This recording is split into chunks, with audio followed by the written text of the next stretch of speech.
3. And welcome once again to How I Read a Chart by me, Anthony Picco. This is version number 7, and in each of these versions I read 2 charts. The goal behind this is a technique. It's to get you into the chart. It doesn't, by the time you're done, you won't have all the nuances of a chart. But this technique will show you how to get in there and kind of get the basics down, and then you can fuss a little bit and do all this little nuanced stuff to fine-tune the chart. I kind of created this for myself when I became overwhelmed at the beginning of astrology studies. And I'm like, there's 10,000 pieces of information. How do I put them together? Well, this is how I found a way to put it together by sort of, as Stephen Farr says in The Inner Sky, which I sort of cribbed this technique from him and took it further. He said, sometimes you have to turn the faucet down. There's so much information in a chart, you have to find a way to lower the faucet, slow down the volume, and focus on what's there.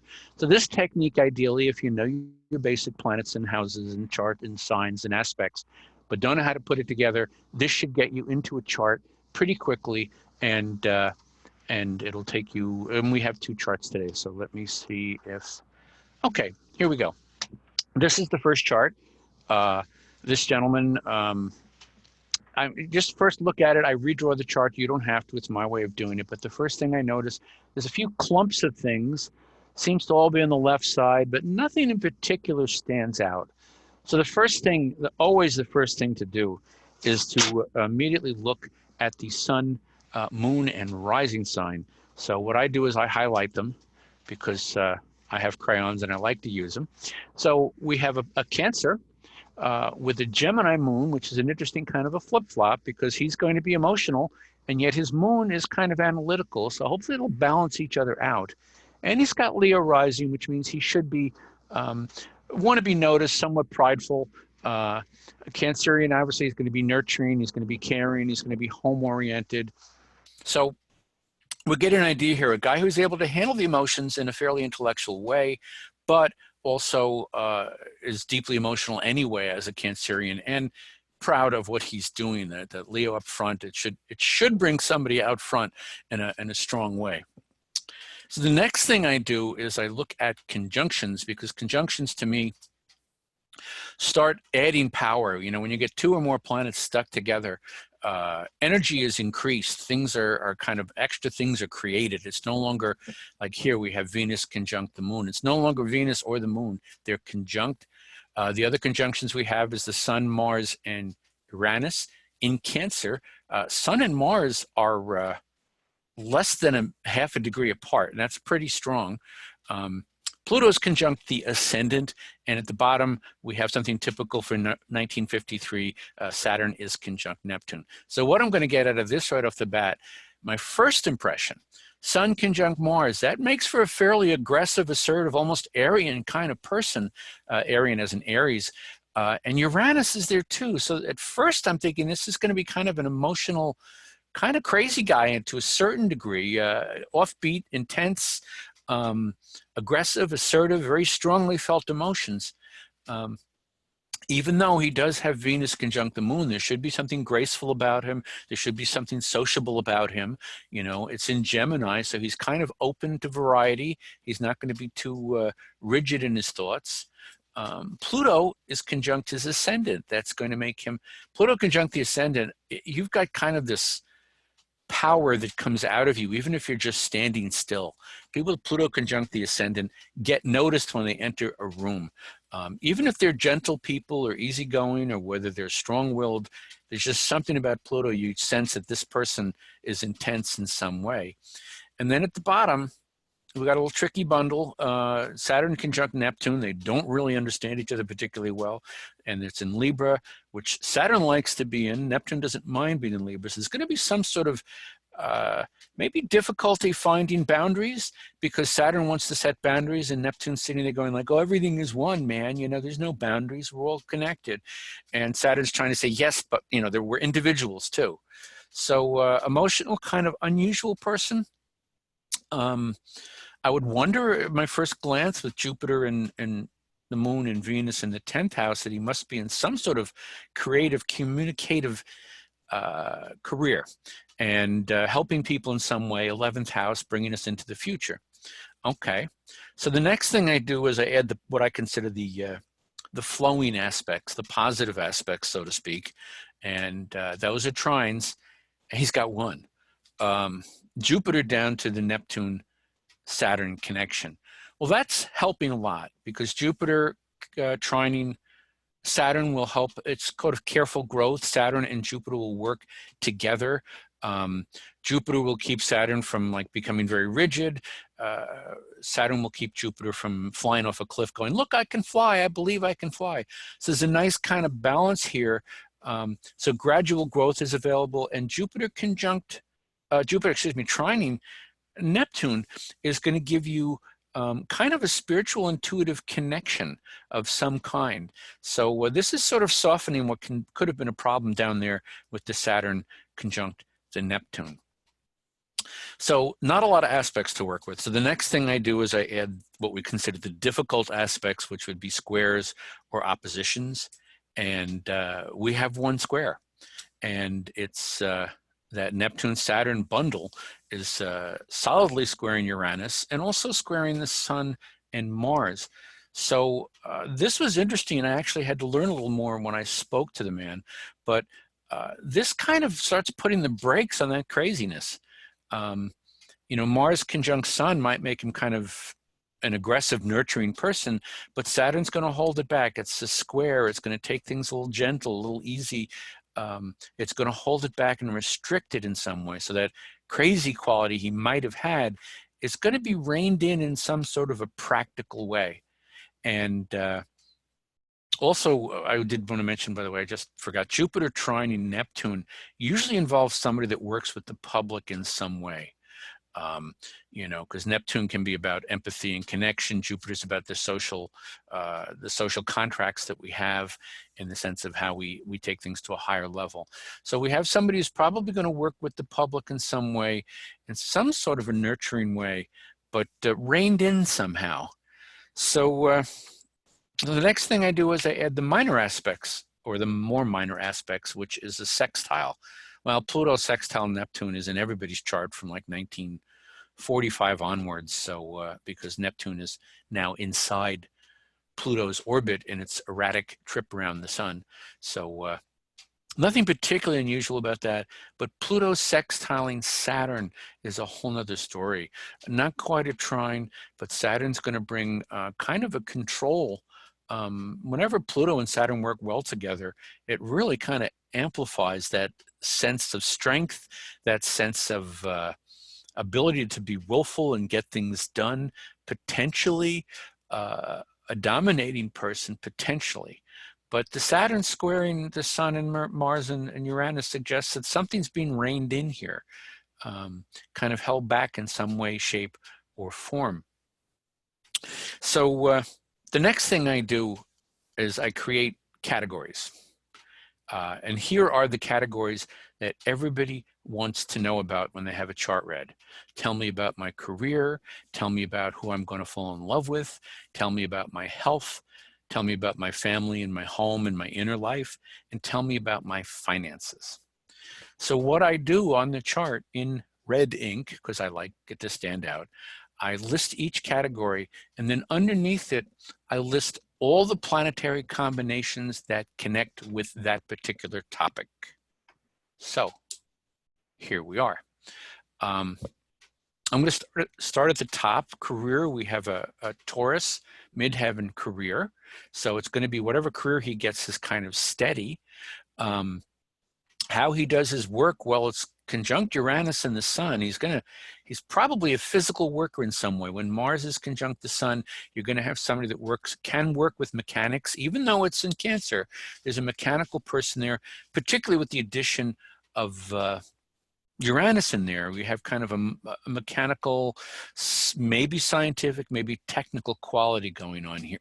So we're looking at a career that steady, technical, some sort of nurturing, but then all that stuff is up in Gemini. A beneficial career. Jupiter, as I wrote under my list on the career, Jupiter and the Moon and Venus are all in Gemini in the 10th house.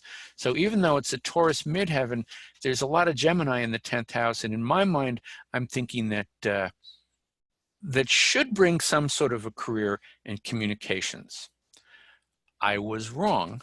The reason I was wrong is it's unaspected, and I'll explain later as we go along, because even the rulership of Gemini is floating around by itself in the 12th house.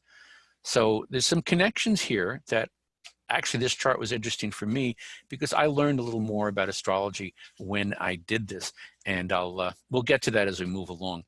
The other thing too about his career, when I look under there, his North Node is in Aquarius in the 6th house. So his workplace, wherever he's working, he's moving in the direction of this kind of technology, this Aquarian kind of a thing.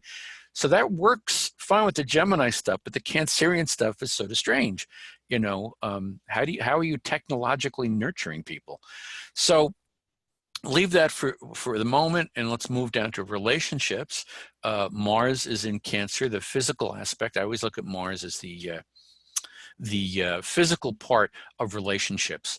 It can be defined as sex. It can be defined as how you interact with people in a physical way. It's in Cancer, so that aggressiveness is still going to be gentle in some way, maybe emotional, but we're not talking about a real Aries where you just come charging through, but there's going to be a strong willfulness. His moon is conjunct Venus in Gemini, so even though it's not aspecting, there should be an ability to be sociable, accept a lot of different kinds of people, not be too judgmental. I don't see a lot of judgmentalness going on in here. And he has Aquarius on his 7th house cusp. So there's kind of an intellectual offbeat quality to his one-to-one relationships or partnerships, okay? Health-wise, there's kind of mixed stuff going on here. One, he's got the Sun conjunct Mars, which always helps give somebody kind of a vibrancy and a vitality to who they are and what they physically can do and work on. So that's kind of nice there, but the Sun and Mars are also squaring Saturn, so there could be illnesses of some kind of restrictiveness that could be going on there. And but the thing that's kind of nice, Pluto, wherever Pluto turns up, you get a certain amount of regeneration, and he regenerates his personality, his first house stuff right away. Kind of, it's somebody that's sort of reborn physically all the time. So he does have some health issues probably, but for the most part, he's got pretty solid health. And the biggest concern with the Saturn squaring the trio in Cancer, remember that the ruler of Saturn is Capricorn, and Capricorn is on his 6th house cusp of health. So illnesses that could restrict him in some ways, could be arthritis, could be anything that makes him have to slow down, are potential. When I'm mentioning illnesses to people or health to people, though, I always tell them, I'm not saying you're going to get sick this way, but if you get sick, this is the way you like to get sick. And it's a strange way to put it, but I haven't found a better verb yet to describe that. Home and family. Well, here we got some problems going on. Right off the bat, he's a Cancer. Mom is going to be important to him. On top of it, his moon is in his 10th house, conjunct Venus. So we got somebody that's very kind of mother connected. But dad is a whole nother story. Saturn, dad, is conjunct Neptune, making dad kind of vague in some way. It's also squaring the Sun, which is also symbolic of dad, which is also conjunct Mars and Uranus. So I'm seeing a very difficult relationship with dad, restricting him, fighting with him, perhaps abusing him in some way. And I don't necessarily mean sexual abuse, but just like kind of an angry guy that's, and actually this gentleman told me that he would avoid his dad. If he was in the room, his dad would, like, one of those guys that was just sort of like, what are you looking at? You know, or what are you doing? And just start trouble all the time. And the Neptune conjunct Saturn kind of worked out because dad disappeared halfway through his childhood and he almost never saw him again. Dad went into alcohol and other stuff, and dad was just kind of gone. So there's your Saturn conjunct Neptune. Dad is kind of Neptunian, taken away. So in this case, it became literally disappearing on them, and also sinking into a certain amount of Neptunian excess with alcohol. The other possibility, though, if I didn't know this as a fact from the person I was reading, I would still say dad would be gone in some way. He could have been a space cadet. He could have been just totally in his own little world, except that the Mars The Mars square suggests somebody a little more aggressive and assertive on that. Also, Pluto on the ascendant like that is this indication of a beginning. Your beginning of your childhood is kind of overwhelming to you, dominating to you. So dad is once again kind of making it difficult for everybody. He got along really well with his mother. I mean, he's a Cancer. Of course he got along really well with his mother. But dad was just a problem, and everybody was happy to see him go in their own way. And finally, the finances stuff, not a lot in the second house. I do see Venus conjunct the moon would imply the certain, and you know, for God's sakes, he's a Cancer. They're cheap. All right, they're thrifty, in case there's any Cancers listening. They're very thrifty. They're very careful with their money. So he might like to spend on luxuries, which is Venus conjunct the moon, but I think his finances will be essentially under control. So what I learned about astrology from this particular reading is he moved out. He eventually moved back home with his mother, and he ended up, they had a single level house. He ended up making enough money to add another layer to it. And mom lived upstairs, and he took care of her until she passed. And he had a life. He still had girlfriends and whatnot and got around. But his career was, oddly enough, he finally settled in as a custodian in a school. And my first thought was like, huh, I would not have automatically said that, but of course, you know, you could become a custodian in a school, you hang in there, you get a pension, you're well taken care of, you're unionized. So there's your Taurus on the midheaven. And then it occurred to me, he's the one nurturing the school in a technical way. You know, I realized that his Mars conjunct Uranus, his ability to work in unusual ways. How often does a custodian have to jerry-rig something or come up with something at the last minute or do things? There's no, I mean, there's a set of rules for custodians, but you've got to be technically and mechanically capable of fixing things that fall apart. You've got to know what's happening. And he's doing it for what? A school full of children. So he's using his Cancerian technological skills to nurture an environment. And of course, it's only 11th house of group goals. So he's once again, he's helping a group of people by nurturing them and taking care of them and making sure they have the environment they need to pursue the group goals that they have, which is education and connection and whatnot. Now, when I met this man, he was very low key. Not super chatty, although once you got him going, he would open up. He did agree with me that Pluto on his ascendant, he said sometimes guys would pick fights with him. He'd enter a room and they'd just start challenging him, and he didn't know why. And that's that Pluto right up front. You come in and you've got this, like, I can take anybody in the room kind of quality, not that you're even projecting it, but it's a strong energy there. And he says people would think he was in the mafia. People would think he was, you know, somebody much more than just a custodian in a school. So that Pluto energy was always right up front. And he raised a family. I mean, his wife drifted off, but he did all right. His girlfriend, he has a girlfriend now. They're very intellectual with each other. There's that Aquarian energy and the Venus in Gemini. He is, oddly enough, not a computer type of guy. He knows mechanics. He doesn't know computers. And what I also found interesting is he's retired now. He's 1953. He's 60. He'll be 67 in another couple of months. And he partially had the reading because he was just kind of like, what am I doing now? Now, keep in mind, if you know your transits right now, Saturn is opposite all of that Cancerian stuff. So he is being pulled to go, well, what do I do now? What am I going to do now that I'm retired? You know, when people have a transit in opposition, excuse me a second. When people have a transit in opposition, that often implies an outside person comes in to represent that planet.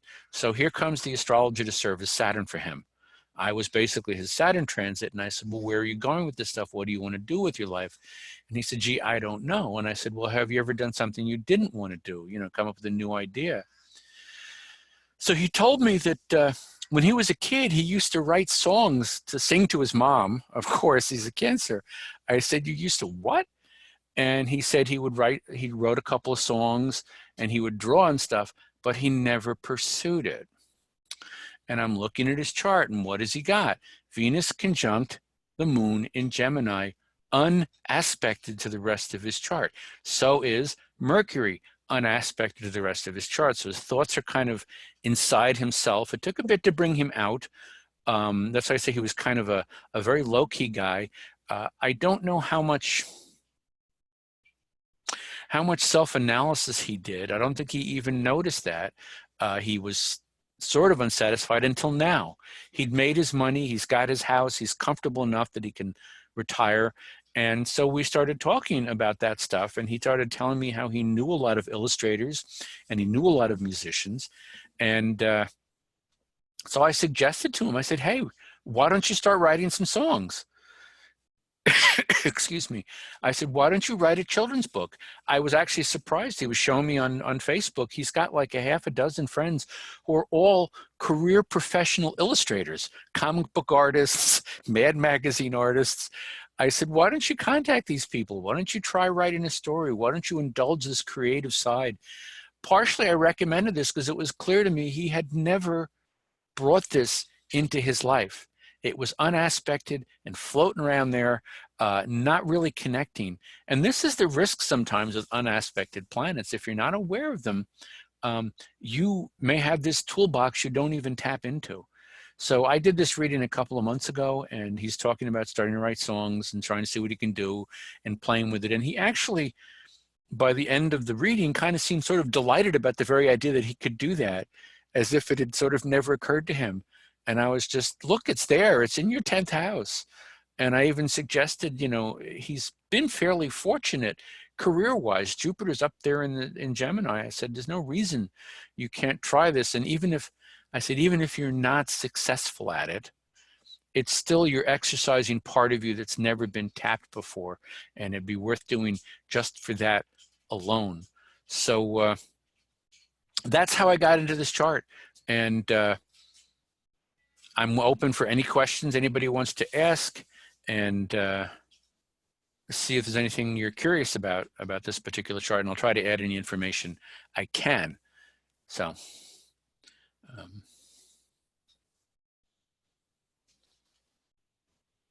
I hope I'm still connected.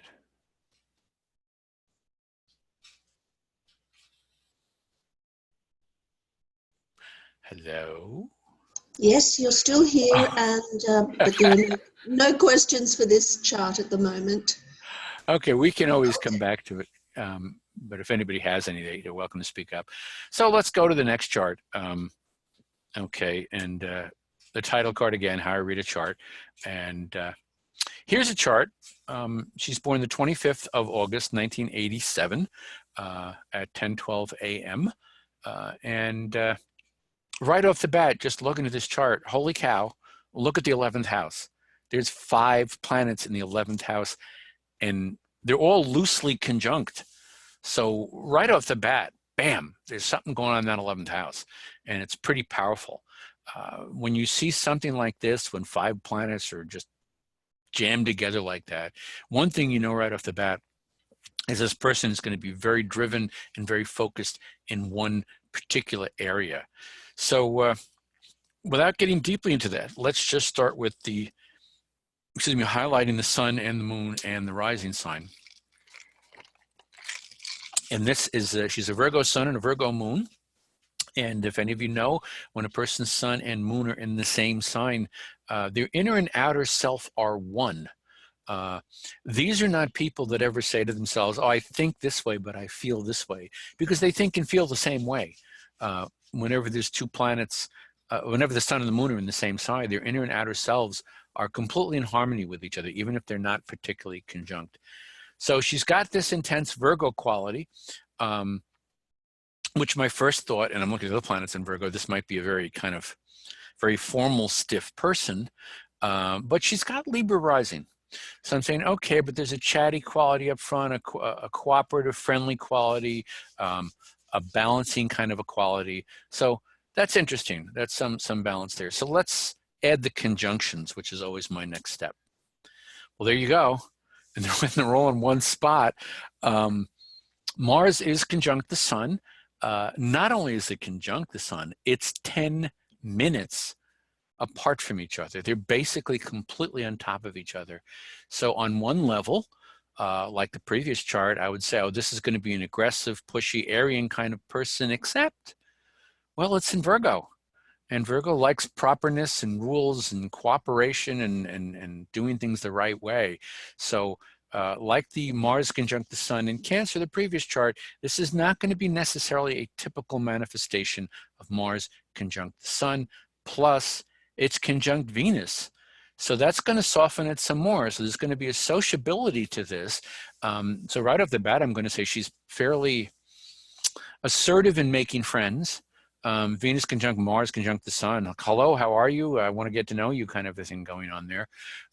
It's all in Virgo. So again, there's going to be a properness to this. She's not going to be over the top, you know, here I am, you know, barging in, but she's going to come on strong. Her Mercury is in Virgo.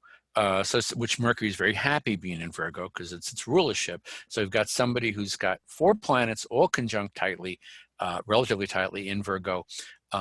She thinks like a Virgo. She relates like a Virgo. People with Venus in Virgo also tend to be healers. They tend to see relationships as responsibilities.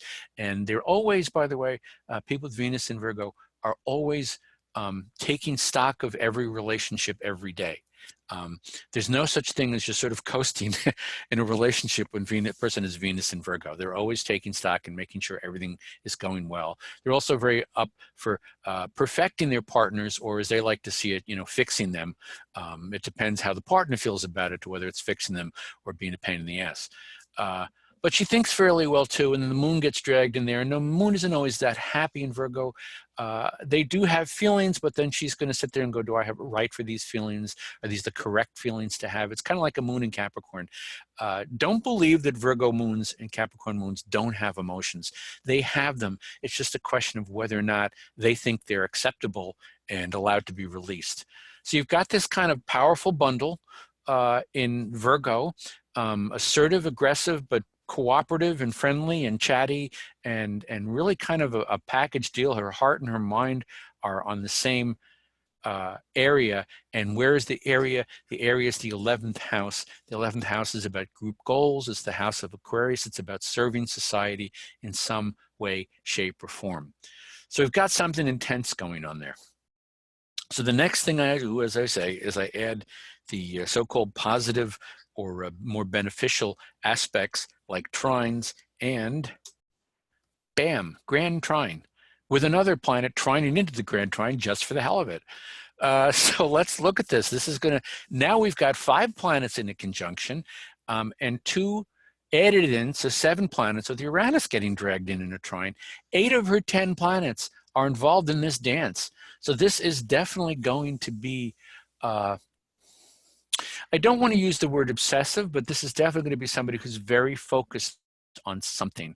And what she's focused on, all that Virgo is trining Jupiter in Aries. So she's going to be expansive. There's going to be a desire for social justice. There's going to be sort of growth going on. It's going to help soften that Virgo stuff. The rigidity of Virgo might be more open with Jupiter trining in from the house of one-to-one relationships, so friendships are going to be good for her. And then we take the trine down the other direction, and it connects to Neptune. Jupiter trine Neptune is wonderful for kind of a spiritual, automatic spiritual connection, and it's all trining into, in particular, Neptune is at 5 degrees. It's actually trining everything in Virgo, even though the moon is kind of a little wide to be considered technically conjunct Venus and the sun and Mars, which is why I have 2 circles there instead of 1 big circle. I consider that guilt by association. You know, if Mars is conjunct, the sun is conjunct, Venus is conjunct Mercury, then the moon is getting dragged in by being conjunct to Mercury and into the whole bundle. They're all getting trined by Neptune in the 5th degree. So, and in the 3rd house of communications. So we've got somebody who's very spiritually aware. And I say spiritually, if it was a square in opposition, I'd say it could be spiritually, or it could be, you know, Neptune can also be the great deceiver and the great fantasy element. But I think it's going to be manifesting fairly healthy for her. And Jupiter is trining Neptune. The biggest issue I might find here is she might go overboard being spiritual and over idealistic, but I think a lot of that Virgo is going to keep her under control. You know, Virgo's not exactly a dreamer kind of a thing, even with Neptune plugging in there. And then we just also have to add in Uranus. It's not really trining that bundle up in the 5th house. Excuse me, getting a little dry here.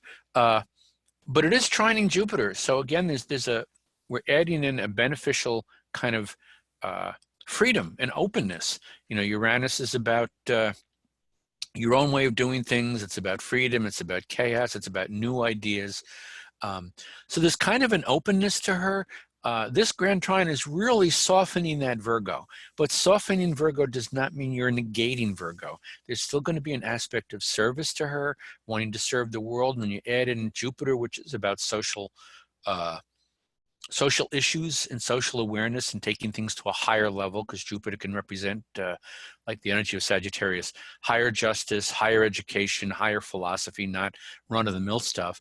And they're both, Jupiter is being triggered both by Neptune, which is spirituality, and Uranus, which is sort of creativity and unusual ideas. So we've got a Virgo kind of poised to serve the world in a spiritual, unusual, open-minded way, and yet in a practical way too. You don't have 5 planets in Virgo without being practical and efficient on some level. So, okay, not bad. So the next thing I do is I start looking for the challenges, which is the oppositions or squares. And there's one, went too far? Okay, here we go. One square. Ugh, it's not a great one. Moon squaring Saturn. Moon's at 13 degrees Virgo, and Saturn is at 14 degrees Sagittarius. Whenever there is a difficult relationship between the Moon and Saturn, or Venus and Saturn, relationships and emotions become responsibilities. And that she's already got the Venus in Virgo. So there's going to be this quality of she's going to have to struggle to learn how not to feel that she owes everybody, not to feel that she's the one that has to take care of everything. Going to be a challenge because Virgo wants to take care of everything. So that's going to be a challenge. It's also going to indicate that she may be very connected to her own emotions, Sun, you know, and both Sun and Moon in Virgo, but she may have trouble expressing it. She may have trouble connecting with other people to a degree, because she may feel others, Saturn, others may restrict her emotions in some way, shape, or form. And mom could too. Obviously, the moon is mom, so there could be a difficult relationship there with mom. So then I add the minor aspects, and there's just a couple of sextiles. As I've said earlier, the Pluto and Neptune have been sextiling each other for 60, 70 years now. So that doesn't stand out, but what does stand out is Pluto is sextiling Mercury within about a half a degree. So her mind is going to be fairly probing. Mercury, when it forms a nice connection to Pluto, deepens Mercury in a way that Mercury all by itself can scatter its energies and get caught up in details and fussing. Pluto just sits here and going, no, we're going to go down to the basement and we're going to do all the research we need to do. So there's a detective-like quality when Pluto is forming a healthy connection with Mercury. So the mind is deepened, and the mind is already in Virgo, so it's functioning well, and now it's being taken in to a deeper level, and hey, look at that, Pluto's also in its rulership. So there's a really kind of healthy mind connection here, which is nice to see, because with a lot of Neptune and Jupiter, you don't want to see somebody getting too intuitive and lost along the way, so to speak. So this is a nice connection for her. So there's an interesting balance going on here. Just looking at this big picture, there's a grand trine, making her very spiritual, but it's all connected to this bundle, this powerhouse in Virgo in the 11th house. And she's got a bit of a brakes on it. You know, Saturn can drag its feet with the moon. So she may struggle with her own emotions and issues, but she's still going to want to heal others, take care of others, and be good to them in some way, shape, or form. So we add the categories again: career, relationships, health, family, home, and finances. Now I happen to do this one digitally, so instead of being handwritten, it's actually typed there. So hopefully it's easier to read than my handwriting. So we go up to career. What has she got? Midheaven in Cancer. Midheaven in Cancer, moon in the 10th house, always indicates working with the public in some way. Often you will find healers, doctors, nurses having a Cancer midheaven or moon in Cancer in the 10th house. This is a service in some way, and nurturing a career that would involve some sort of emotional connections with other people. Career-wise also, we look at Mars to see how one does their work. In her case, it's in Virgo, conjunct her sun. So she's going to be, people with Mars and Virgo, those are the ones that are working. Everybody else has gone home, even when they work late, they all went home around 7 or 8, and Mars and Virgo is working till midnight, because Mars and Virgo has trouble letting go because it has to be done right. And so they just keep trying. But they're very good with detail-oriented stuff, people with Mars and Virgo. So it's this career that would be sort of information-based, detail-oriented, and it's interesting, since I was talking earlier about how much there's a sense of service to the world here. Her North Node is in 2 degrees Aries, so there's her service to others, which is, you know, the sixth house is work, health, and service to others. So we're bringing in service to others again, now in Aries for her. So she will grow the most when she very directly, oh, that's right, she's got Mars conjunct the sun, does an Aries kind of a move in the direction of serving other people in a work environment of some kind that she can work with. Relationships, Jupiter is in the 7th house, so relationships are going to be important to her. The ruler of the 7th house is her ascendant, so it seems to me that one-to-one relationships are beneficial to her. I know she's talked during the reading with her about how supportive her boyfriend had been for her. So and she's talked about other boyfriends that had been wonderfully supportive. So apparently she gets a lot of support from whenever she forms a close, intimate relationship. And it doesn't have to be a boyfriend. It can be a business partner. It can be a close personal friend, although some troubles did come up, which we'll get into later. She's also got Venus conjunct Mars in Virgo. Venus is sort of the romantic schmoozing side of a relationship, and Mars is kind of the physical side. So there's going to be a persnickety quality. Venus in Virgo, as I've mentioned earlier, will tend to want to analyze and perfect their partners in some way, shape, or form. On one level, it's actually a very loving thing. Venus in Virgo is trying to be loving.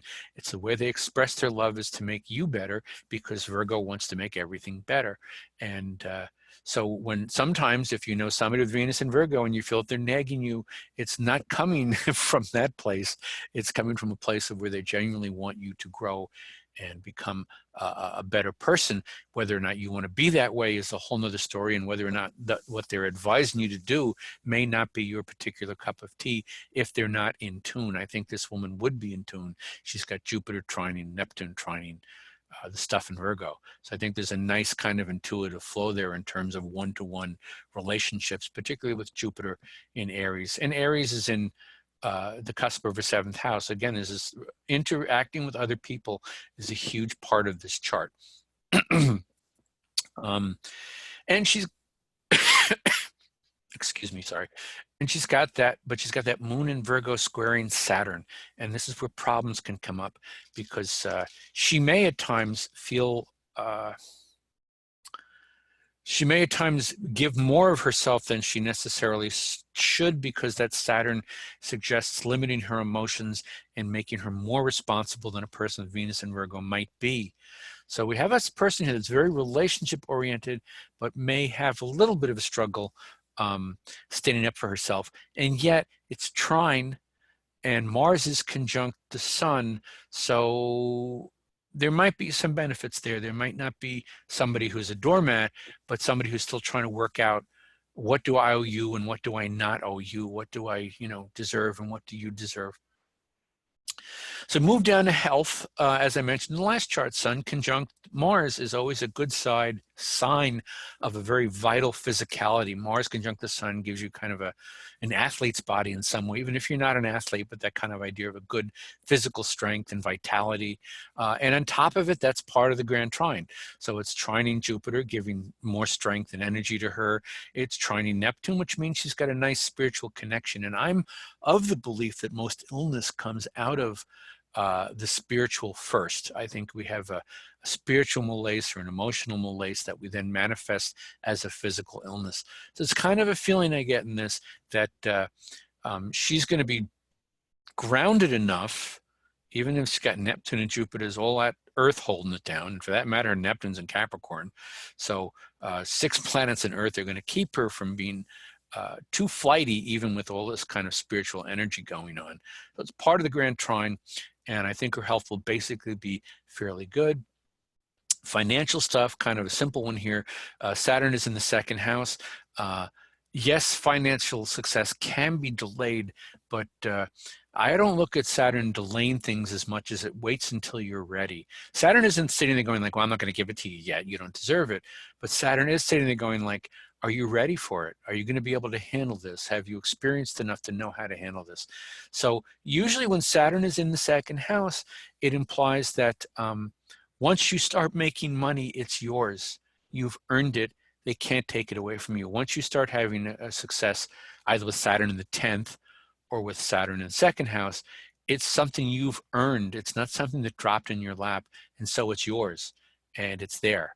And so I mentioned that to her. I said, eventually the money will come and she'll have earned it. There's some issues with family. The moon is squaring Saturn. Mom and dad are at odds to a degree, and yet sun and moon are in the same sign. So we're having a little bit of a conundrum here, because when the moon and sun are in the same sign, it sort of implies that when you were conceived, your mother and your father were in harmony with each other somehow. This is also true with sun trining moon, but sun and moon in the same sign means that dad and mom were on the same page when they conceived you. So as Isabel Hickey, one of my favorite astrology authors, says, a harmonious soul cannot come out of an unharmonious union. So if a person's sun conjunct moon or moon trine sun is a harmonious soul, they had to be conceived by 2 people in harmony. This does not mean they stayed in harmony, but for that moment when you were conceived, they were connected to each other in some sort of a spiritual way. But it does not look like it worked out in the long run because Saturn is squaring the moon, and it does suggest, 1, that mom and dad were at odds with each other. 2, it also can suggest dad was restrictive in some way and could have held her back. Saturn squaring the moon may have held her back emotionally. And once again, we have Sun conjunct Mars, which can suggest a combative relationship with the father image. But once again, we're trining off here with that. So we're going to Jupiter, we're going to Neptune. So dad might have been a bit aggressive and assertive and maybe dismissive with Saturn square the moon, but not as difficult as it was for our first chart, where he was happy to see his dad go and didn't care if he ever saw him again. So I'm still dealing with home and family. Sun is conjunct Mars. Again, as I mentioned, that's the dad issues. Also, what's interesting is that both Neptune and Uranus are in the 3rd house, and that's your siblings and your immediate family, not mom and dad necessarily, but your aunts, your uncles, your siblings. And I looked at it and I said, well, it looks like you have sort of crazy siblings. Uranus is in the house, but you also have like spiritual or missing siblings. As I said, you might not connect with them on a regular basis. Neptune, believe me, if Neptune turns up anywhere, it's not going to turn up making a schedule. So this isn't a person that's going to visit her family regularly. Like every 3 weeks, I go to see my parents or my cousins or whatever it is. But there is kind of this odd nebulous connection going on here. And Pluto's in the 1st house, not quite near the ascendant, but it's there. And so there's still going to be a personal kind of charisma, kind of compelling quality like the previous chart had with Neptune on his ascendant. There's something compelling about this person and draws you to them even when you don't, they're not even doing anything to draw you to them. As I say, something compelling about them. People in the first house, they just have this kind of presence that's very strong. So this woman is a professional psychic. So there's your Neptune trining Jupiter, trining into all those planets in Virgo. So she gives readings, she's a medium, she connects people with their dead relatives. She basically helps heal society and heal people and help them connect with their spiritual side. So all that stuff is in the 11th house, and it's practical.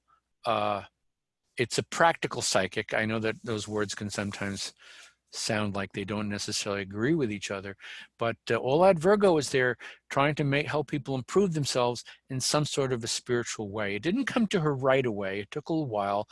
I think actually, excuse me, actually if you tie it in, her Saturn return was a couple of years ago, and that's when she sort of became a public psychic, so to speak, and started making herself known. And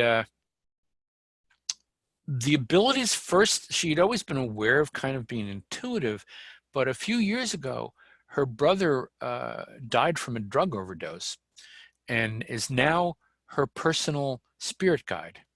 So Neptune in the house of siblings certainly suggests a vague, disappearing, drug-oriented sibling, but also, as it turns out, the one that became her spirit guide. So her brother, who is no longer with us, is actually manifested both sides of Neptune. She was very close to him, but he had drug issues and OD'd one day. But after he OD'd, he started appearing to her regularly, and he was the one that encouraged her to become the professional psychic that she is now. Now, the other thing I found recently, she had started up a Facebook page that was sort of to be a kind of a clubhouse for psychics, maybe a place for psychics to hang out, a place for psychics to network a little bit and maybe show who they are. And she had named it after herself. And for the sake of privacy, I'm not going to mention that, and it was functioning pretty well for a while, but the strange thing happened, and I don't know the complete details.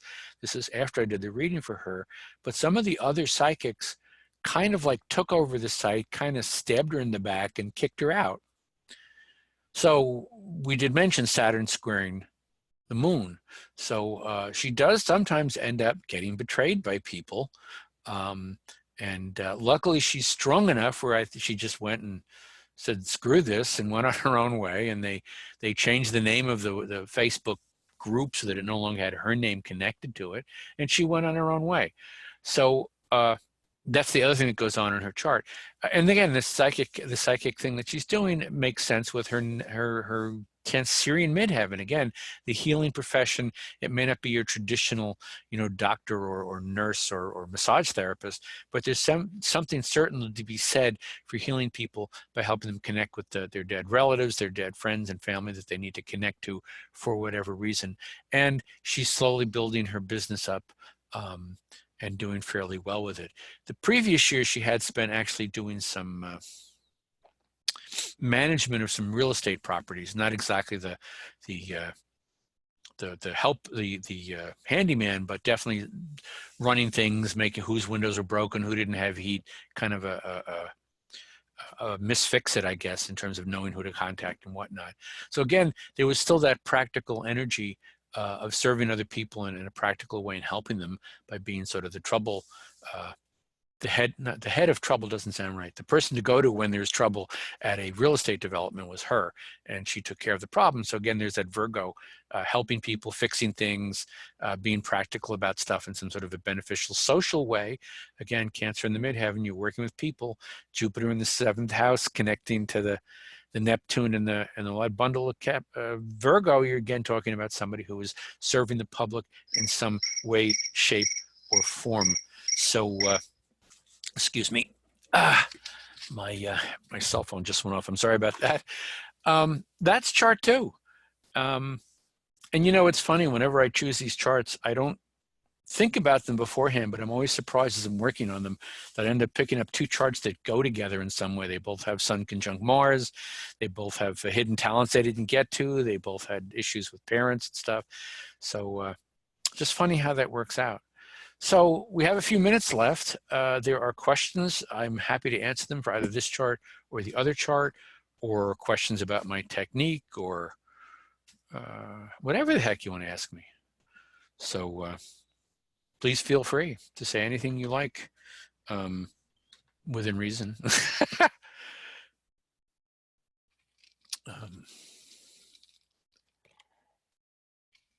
Well, as long as we're sitting here, there's my commercial.